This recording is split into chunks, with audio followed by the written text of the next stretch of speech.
Kamusta mga ate, kuya, beshi? Si Chari po ito mula sa The Sun, Moon, Stars, PH Tarot. Ipapaalam ko lang po na ito po ay isang general read o pangkahalatang pagbabasa at maaring hindi lahat ay magtugma sa inyong sitwasyon. I-check din nyo ang inyong Moon, Rising at Venus sign. Baka doon mas tumugma ang read para sa inyo. At kung ang mensahe ay tama sa inyo, paki-like lang po at mag-subscribe kung hindi pa ninyo ito ginagawa. Okay, mag-umpisa na po tayo. Hello po mga ate, kuya, beshis. Kamusta na po kayo? Dito ulit ako si Chari para gumawa ng another reading. And this is for the sign of Gemini, Sun, Moon, Rising, and Venus. And of course, welcome po yung mga cross-watchers natin ni Gemini at ang bago po natin mga viewers. Tingnan po natin kung ano yung message o mensahe na gustong iparating sa iyo ni Angel o ni God. Okay? So, meron tayong jumping card, the Two of Swords,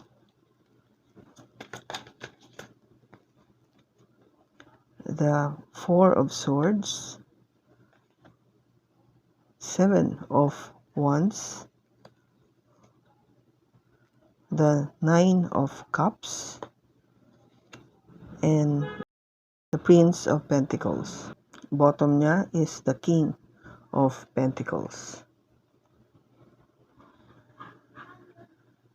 Okay, Gemini, so King of Pentacles, you might be dealing with an earth sign, Taurus, Virgo, or Capricorn.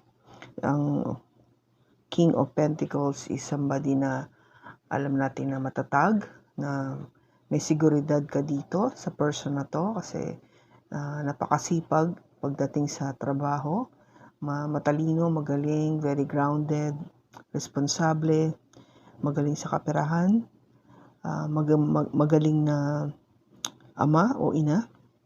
No? Hindi importante yung gender, but yung energy na binibigay niya ang sinasabi natin dito. Okay? So, ito yung person na you might be dealing with, Gemini. Okay? So, with the Three of Swords, nagkaroon ka ng hindi magandang experience dito sa earth sign na to. Kasi ito yung Three of Swords, no? Nagkaroon ka dito ng heartache. Nagdulot siya, nagbigay siya sa iyo ng sakit sa damdamin. Pwedeng may ginawa siya, sinabi na kung bakit ka nasaktan. At posible na baka ngayon kayo ay magkahiwalay o hindi nag-uusap. Now, with the Nine of Wands, kaya medyo pagod ka na. You're very tired na pagdating dito sa relationship na ito, dito sa person na ito. Okay? So, yun yung beginning energy natin. Now, yung Two of Swords, ito yung pakiramdam ba na nag-iisip ka ng malalim. Nag-iisip ka kung ano na bang susunod kong gagawin. Kasi kailangan ko gumawa ng desisyon.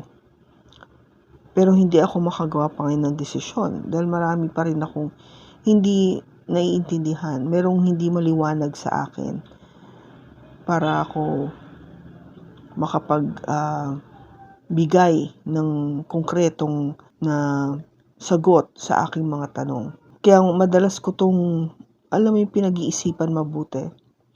Kahit sa gabi, pinagdarasal ko to na bigyan ako ng guidance, no? Ito yung pinagdarasal mo, Gemini, na bigyan ka ng guidance ni God kung anong dapat gawin sa sitwasyon mo. Kasi nga, maybe with this earth sign, kasi nga dahil sa naidulot na sa iyo, syempre, hindi madali, no? Dahil hindi madaling, kahit na nasaktan ka, hindi madaling maalis yung pagmamahal mo, yung emosyon mo sa kanya. Pero, naiintindihan mo kung bakit nangyari ito ay dahil binibigyan ka lang ng rason na para matuto, no? For you to learn something from this experience. Kaya ngayon, you're very wise or you're very defensive pagdating sa iyong pakikipagrelasyon o sa iyong damdamin. At gusto mo kasi na kung meron man susunod na pagmamahal na papasok, magiging masaya ka na, no? With the 9 of Cups. At hopefully, yung susunod na to, ipakita talaga na seryoso siya. Sa umpisa pa lang kahit na maliit na bagay. But the thing is, I would see initially or right away yung seriousness ng person na to pagdating sa pag-ibig niya towards kay Gemini. Okay? So, tignan natin. Ba't andito yung 2 of Swords? Jumping card. Okay, we have the Ace of Wands, the 2 of Wands, and the Lovers. Okay, yung bottom niya is the Queen of Swords. So, talagang yung dinidesisyonan mo dito, Gemini. Kasi itong energy ng Queen of Swords, which is you, no? It could be another Gemini like you. Yung energy nito is Gemini, Libra, or Aquarius. Na talagang malamig, no? Magiging malamig ka or malamig ka na in terms of your emotion at mas binibigyan mo ng halaga ang iyong logic o yung pag-iisip pagdating dito sa pagdidesisyon nito dito sa iyong lover, no? Kasi Gemini, this is your card. Lovers, ito yung card na you're trying to think kung ano na yung gagawin, no? Trying to make that decision with regards to your relationship. Kasi lahat ito, no? This is all about decision. Trying to see kung saan akong path dadaan. Ipipursue ko pa ba to? And see if things will change, kung may magiging pagbabago.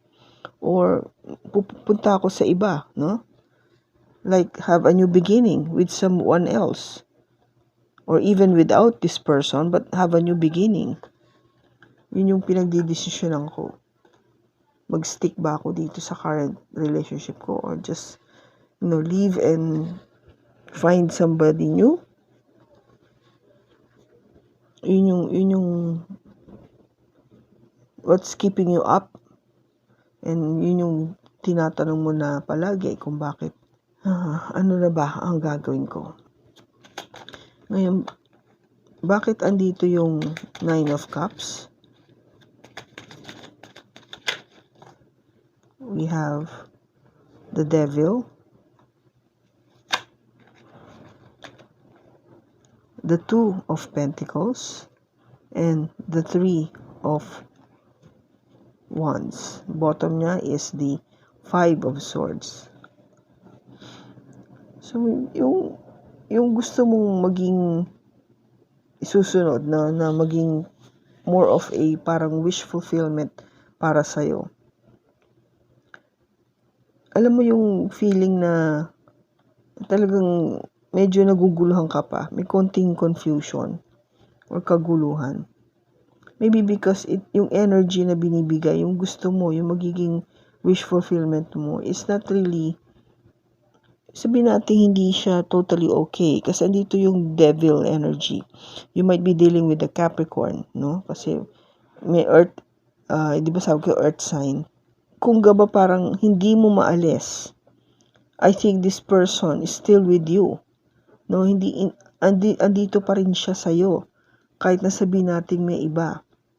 Or you find this person, itong Capricorn person na to, is talagang yung wish fulfillment mo. Okay? So, yung Capricorn dito, yung devil energy na to, ito yung pwedeng sun sign niya or meron siya nito sa kanyang chart. Okay? So, para clear. Kaya, parang ginajuggle mo, no? You're trying to really see what is the next thing to do. Kasi, matagal mo na tong iniintay. Maybe you've been waiting for this person. itong type ng tao na to, you got so attracted dito sa person na to, but itong person mo has this like negative vibe sa kanya, no? There's something devilish sa tao na to. Hindi ko masasabing masama siya, but there must be something within that person that kung gawa parang merong obsession, no? May obsession ka in a way na parang you're so attracted, you get to be obsessed with this person kahit alam mong hindi naman siya nagiging serious sa'yo o pinabayaan ka lang o hindi ka pinansin. At still, bakit parang pakiramdam mo nakadikit ka pa rin sa kanya? No? There's really something not right dito sa relationship na to. And maybe that is what the universe or God is trying to let you see, no? Para ma-realize mo to. Now, tingnan natin, bakit andito yung Prince of Pentacles? Ba't andito yung Page of Pentacles? Okay, we have jumping card. We have the Ten of Pentacles, the King of Cups, and Judgment. Wow. Bottom is the Queen of Wands. Okay. So, yung offer na to, yung Page of Pentacles na to, yung offer na matatanggap mo, or sabihin na natin na there would be a sort of a communication or maybe an apology kung na-realize na nitong person mo, yung Capricorn person mo, yung Earth person mo, na may nagawa siyang mali. So, makikipag-usap siya sa'yo, and this offer na ibibigay niya sa'yo would mean na yung possibility na maging kayo in the future. Kasi this time, andito yung King of Cups, no? So, yung energy na to coming from a water sign, Cancer, Pisces, or Scorpio, is talagang pinapakita nitong tao na to sa'yo ngayon, yung ino-offer niya sa'yo is love. May love, no? May pagmamahal. And your person is asking for a second chance. This is the Judgment card, the Sagittarius energy. Kasi ang tingin niya sa'yo is kayo yung, or ikaw yung Ten of Pentacles niya, yung everything. Maybe your person has realized yung dati na kung hindi nga niya nagagawa yung dapat niyang gawin sa'yo, natuto na siya. No? Maybe this thing that yung gina-juggle dito is also something to do sa energy niya. Though this is your card, no, Gemini, ito yung nangyayari sa'yo ngayon. But what I can see also is yung Capricorn dito might be juggling in the past, and now na-realize niya na ikaw pala yung matagal niya nang iniintay all this time na dumating sa kanyang buhay, and dumating ka pero mga ba pinalpak niya, no? Meron siyang ginawa na hindi tama. Okay, oops. Hindi ko napansin. Tumalsik umano to, but I didn't see na kasi pumatak dito sa Lovers in Temperance. Okay? So, this is also a Sagittarius card, no? Ang sinasabi niya dito is be balanced, no? I-balance mo yung sarili mo, yung emotions mo, so you would know what decision to make. Kasi dito siya pumatak sa Lovers, no? Hindi ko napansin. But since the Lovers is indicating something that you need to make a decision, then yung Temperance is also telling you na itong decision na to, make sure that this is balanced. The emotion that you're feeling is balanced. Okay? So, let us see kung ano yung energy or message ng person mo. Ano yung nararamdaman niya ngayon towards you. We have the King of Cups, the Ace of Pentacles, the Five of Wands, the Page of Cups, and the World. Bottom is the Two of Swords. Okay, Gemini, yung person mo ay nag-iisip din siya, no? You have Two of Swords and Gemini has also Two of Swords. Pareho kayo. You're both thinking, trying to make a decision. Ano na bang gagawin ko? Okay? Just to show you, yung susunod na card is the Hermit, which is really, yung person mo is going through yung pag-iisa, no? Nag-iisa siya ngayon. Or in other words, mas gusto niya nag-iisa siya para makapag-isip mabuti. Iisipan niya mabuti kung ikaw ba yung kanyang kaligayahan.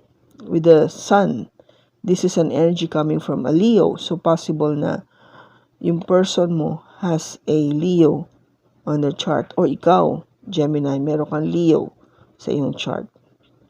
So yun, pinag-iisipan niya yung trying to make a decision, pinag-iisipan niya mabuti kung ikaw yung kaligayahan niya.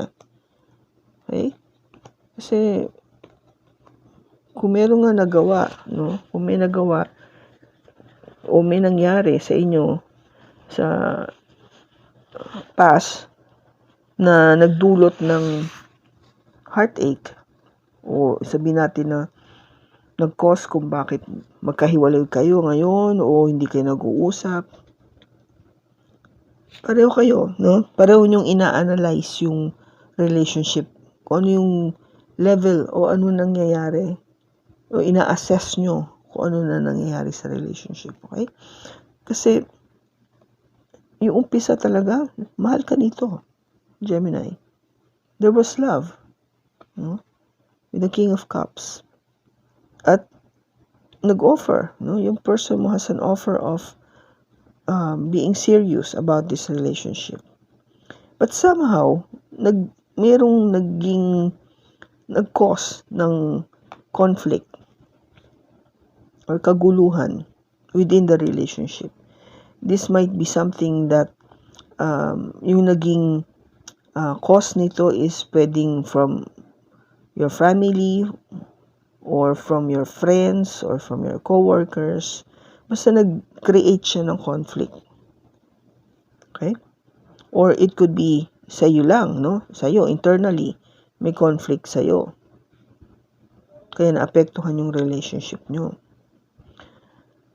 And because of that, di ba, yung offer of love na ibinibigay mo, though andito yung King of Cups, na talagang gagabay serious ka, matindi niyang pagmamahal mo sa kanya. Pero yung pinapakita mo rito, kung gabay maliit lang o bubwit lang o parang you are just what do you call that? Parang breadcrumbing, no? Paunti-unti mo lang binibigay yung love and attention na yon.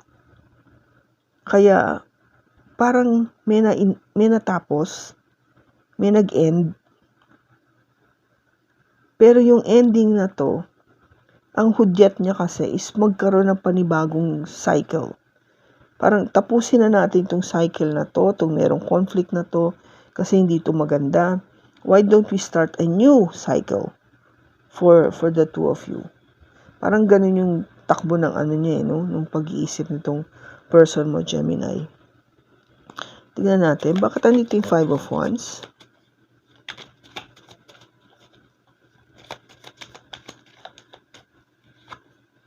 We have the Death card. We have the Three of Swords. And the Tower. Wow. Bottom is the Sun. Again. Diba? Yung akala mo nakaligayahan, hindi. yun yung naging conflict. Okay? Yun yung naging conflict. May natapos kasi ang kailangan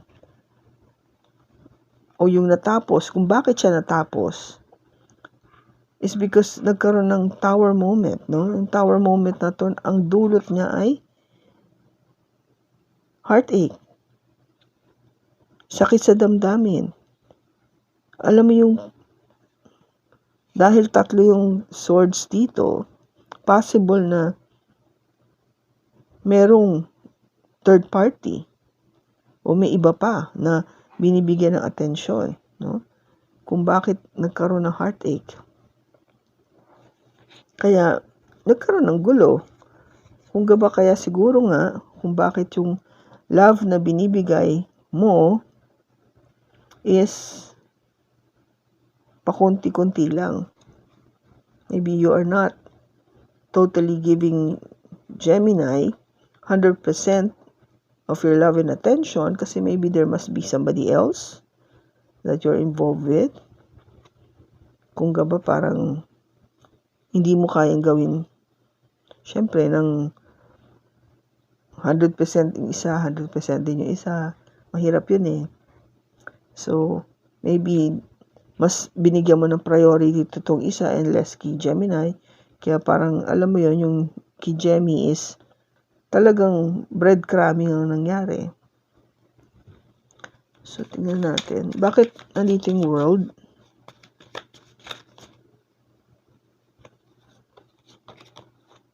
We have the 8 of Wands, the Lovers, again, and the Emperor. Bottom is the 2 of Swords ulit. So, yung talagang you need yung decision, itong ending na nangyari is because